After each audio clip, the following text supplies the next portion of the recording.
Anaya, Jorge, muchas gracias por este tiempo para con Expreso. Nosotros quisiéramos conversar con usted en torno al documental que ustedes realizaron, La vida de un río, que fue expuesto justamente ahora en este año, hace unos meses atrás. ¿Cómo surgió la idea de este documental? Bueno, a ver, esa te contesto yo. Eh, es, eh, Tiene años esa idea rondando por ahí, eh, porque yo me dedico de alguna manera a ser una especie de cronista y ando recorriendo las montañas y los montes y la geografía nuestra y lo que puedo lo comparto en fotografía y lo que no deja la fotografía lo comparto en video. Y en esos andares también han dado el río y ahí había una historia que contar. Y esto es desde hace cuántos años ya usted había venido viendo esta dinámica del río. Desde que yo soy chiquito, pues, porque yo vivo a la vera de un río y lo he visto cambiar y de guagua me bañaba en él y ya de viejo me da miedo, pues, porque huele feo. Entonces uno es consciente de las cosas que van pasando y, y quiere contarlas, pues, ¿no? Si uno es cómplice de las cosas malas que ve si no las cuenta. ¿Y en qué momento Anaya se unió a esta iniciativa? Yo me uní, bueno, nos conocimos con Jorge hace un par de años porque empezamos a hacer unos proyectos de conservación juntos y nos dimos cuenta que teníamos bastante que contar y empezamos este proyecto hace unos 8 meses más o menos. Nos demoramos unos 7 meses en hacerlo y me uní a Jorge porque yo soy bióloga y entiendo un poco la parte científica del mundo, aunque Jorge también la entiende bastante bien, pero ambos entendemos que es importante comunicarlo, traducirlo a un lenguaje común, un lenguaje universal para que todos los que nos importa este problema entendamos. ¿Cómo fue la sensación en el momento de la de filmación? Al inicio justamente sale que antes ya de que lleguen a la primera plantación de patatas, el agua era lo más pura que podían obtener. ¿Cómo fue esa sensación de tomar lo más puro de agua en este país? Ah, ah, bueno, yo ando mucho por las montañas, pues entonces ahí uno no se va cargando el agua de casa, sino que aprovecha la que hay ahí y era natural, es natural para mí beber agua en los páramos y a veces aquí estoy sanito, parece por lo menos. Eh, y entonces ese fue un brindis simbólico y emotivo, pero yo lo hago todo el tiempo.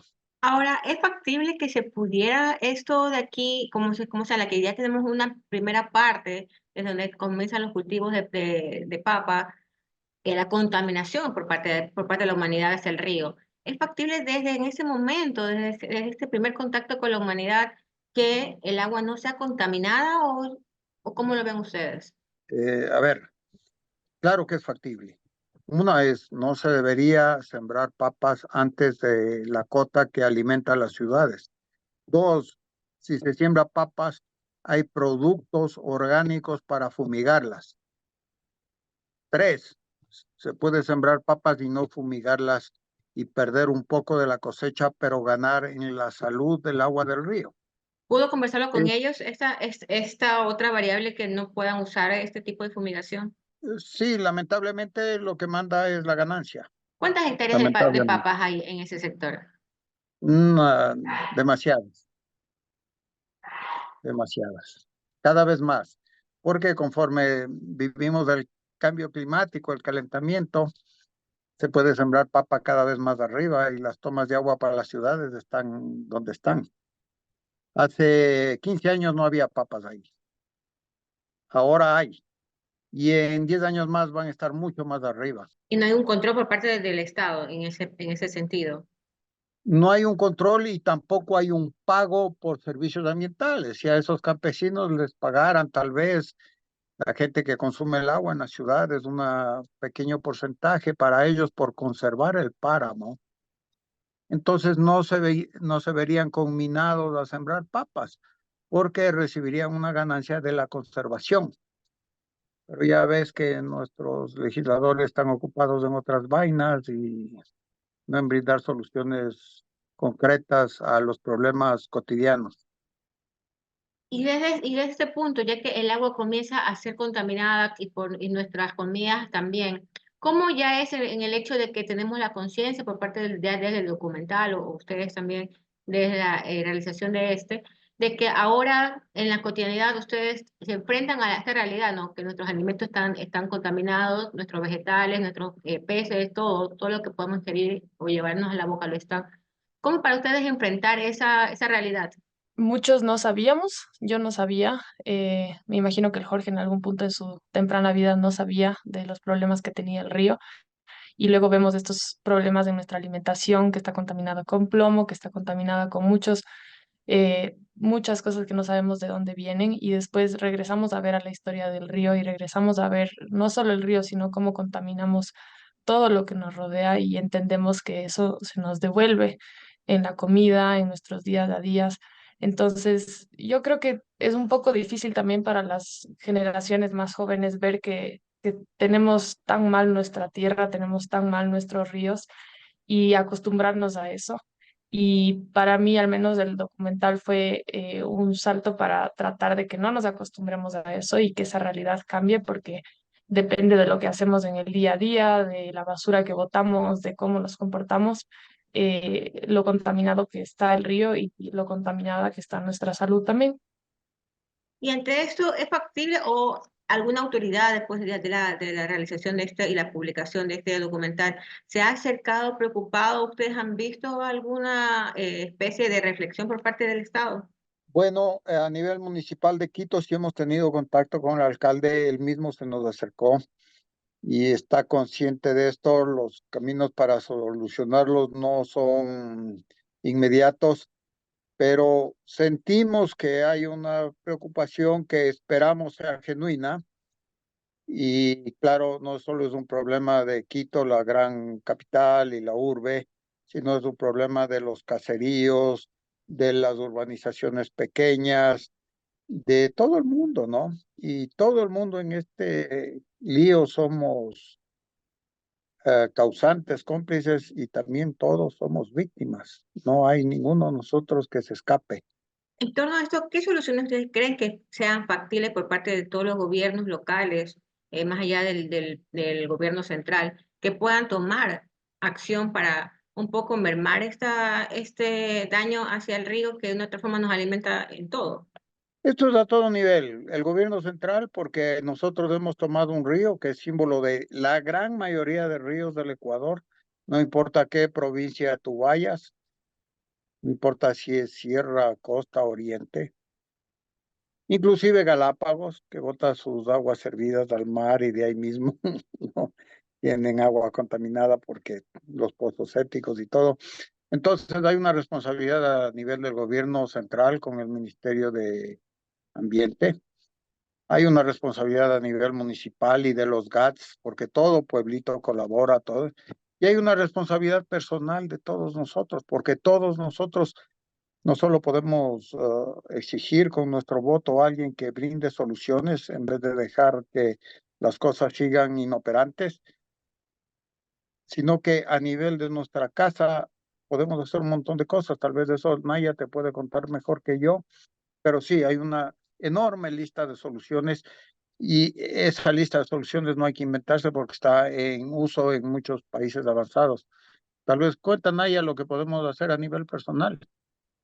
Sí, bueno, ahí quería repetir esto que dijiste de la presión ciudadana. En Cuenca las cosas eran igual que acá hace 40, 50 años y la gente y también las autoridades pudieron hacer caso y hacer lo que se debía hacer. Entonces, mucho podemos hacer con nuestra presión, pero también con lo que hacemos en el día a día. Cosas tan pequeñas como el uso de agua que tenemos. Mientras más agua usamos, por más que sea tan limpia y viene de los páramos, más la contaminamos porque esa agua que usamos no se separa, sino que se mezcla con todas las aguas servidas, se va al alcantarillado y se va al río. Y mientras más volumen contribuimos a eso y más agua desperdiciamos, más grave es el problema. También qué es lo que ponemos en nuestros lavabos, en nuestras duchas, qué productos usamos. Muchos son demasiado químicos, demasiado tóxicos y eso contribuye a que sea más difícil curar las aguas del río. Y Eso que te decía también de la presión. Ahora vemos uno de los ríos que justamente que es el más contaminado de Quito, que es el Machángara. Y también vemos que mucho más adelante, cómo cómo un río contaminado se une con un río que podríamos decir, entre comillas, que estuviese sano, por lo menos no se ve, la coloración se ve diferente. ¿Cómo se ve esto en la dinámica social también? Porque estamos tapando diferentes raudales, estamos rellenando diferentes sitios y cortando también el oxígeno de ellos. Sí, ríos como el Machangra solían ser cristalinos y bellos y la gente hablaba de esos ríos como lugares donde uno podría ir y hacer picnics con la familia y estar ahí, pero ahora el Machangra ya es hasta peligroso y la delincuencia alrededor del río, la situación económica alrededor del río también, porque nadie quiere vivir al lado de ese río puerco. Entonces cambia mucho y no solo, o sea, es esta parte social, pero también psicológica de tener una ciudad en la que uno cada vez que cruza el puente por el Machángara quiere cerrar las ventanas y dice guácala, pero no se da cuenta de cuál es el verdadero problema y cómo todos contribuimos con ese problema.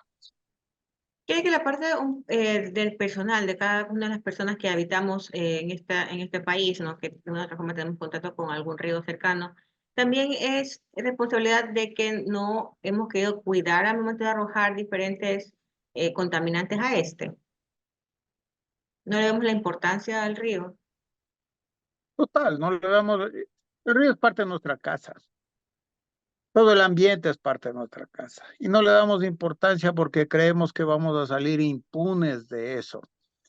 Botamos basura al río, el río se la lleva, el río muchas veces está oculto en una quebrada.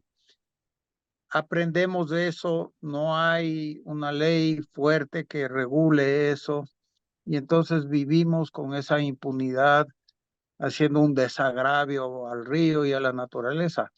Pero lo que tratamos en el documental de decir es que todo eso nos va a regresar tarde o temprano, porque con esas aguas se riega los cultivos que después se comen en la ciudad, o llega a los mariscos que consumimos también, o llega a las fuentes de agua potable de los sitios donde la gente va a vacacionar. Entonces, todo lo que le estamos haciendo al río, el río nos lo devuelve de una u otra manera.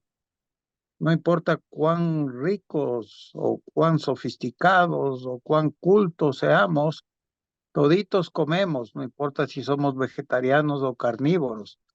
Todos esos productos regresan contaminados y después nos enfermamos y no hay registros de por qué es que el nivel de cáncer ha aumentado.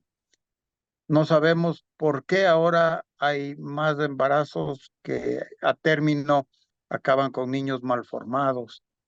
Hay un montón de cosas que pueden tener relación con el río y no sabemos ni siquiera qué mismo. ¿Cuántos metales pesados hay en la sangre de la madre gestante o del enfermo de cáncer que va a acabar sus días temprano en la vida? ¿Quiere que una ciudad pueda vivir sin un río? Al momento dado que vemos que todos los ríos o brazos de mar que podamos tener son tapados para más urbanizaciones. No, creo que todo tiene consecuencia. Y todo tiene una consecuencia económica. Hay unos lindísimos estudios económicos de por qué era importante limpiar el Sena en París, el Támesis en Londres o el Hudson en Nueva York, porque era más barato limpiarlo que pagar las consecuencias de no limpiarlo. Y eso es lo que no tenemos conciencia todavía aquí, que es mucho más caro tener el río cochino que hacer la infraestructura y la cultura de los ciudadanos para mantenerlo limpio. Ahora, si tú me hablas de, además, modificar la geografía, todo tiene consecuencias y aquí no medimos. Mira lo que está pasando con Coca-Cola Sinclair, ¿no? Ahí nomás ves. Nadie, entonces, ¿nos va a decir algo? Sí, no, solo iba a decir que en ciudades incluso tan geográficamente diversas como Quito, es imposible evitar el flujo de agua natural y se han tapado tantas quebradas y se han tapado tantos flujos y eso luego tiene consecuencias en cosas como las que pasó con el aluvión de la Gasca, porque el agua necesita recuperar su curso. Entonces, el rato que se taponan las quebradas para construir esas urbanizaciones que dices, tarde o temprano el agua recupera su flujo. Y es factible que estos elementos que han sido colocados por el hombre, en este caso urbanizaciones o taponamiento o relleno de sitios, sean otra vez recuperados. Políticamente es factible hacerlo. Yo me imagino que ahí tiene que haber un balance entre lo que es factible, conveniente, que se puede, que no se puede, pero tiene que haber ese balance, lo tenemos que encontrar, porque caso contrario, es mucho más caro lo que mencionó Naya. ¿Qué pasa cuando hay un aluvión en la Gasca? No solo el costo económico, sino el costo humano, social, de todo eso, ¿no? Yo me imagino que eso pudiera inclusive ser peor.